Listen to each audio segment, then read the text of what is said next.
Allons faire un tour au soleil. C'est pas que je sens la nostalgie des vacances, non, c'est pas ça. Mais je vais vous parler d'une rue qui est dans le quartier du Soleil à Saint-Étienne, mais aussi dans bien d'autres communes, puisqu'il y a des rues Bonnier dans quelques communes de la région, et même à Paris, mais là, ce serait pas le même. Parce que les rues Bonnier de par chez nous, à Saint-É, à Andrézieux par exemple, elles doivent leur nom au Louis-Antoine Bonnier, né à Melun en 1779 et élève de l'école d'Émile de Paris.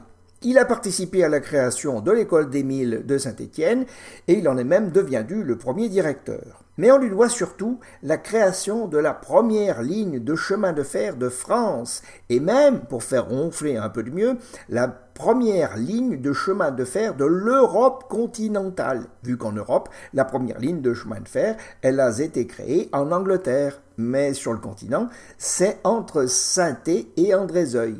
La ligne partait du pont de la Hanne et arrivait à Andrézeuil pour transbahuter le charbon que les minarats du bassin, pas rien le bassin de Janon, le bassin minier stéphanois, Badabeuse et Badabeu. Au début, les wagons étaient tirés par des chevaux et puis après, il y avait des locomotives grâce au Marc Seguin. C'était en 1827. Ensuite, le charbon était chargé sur des barques en bois sur la Loire pour aller jusqu'à Roanne.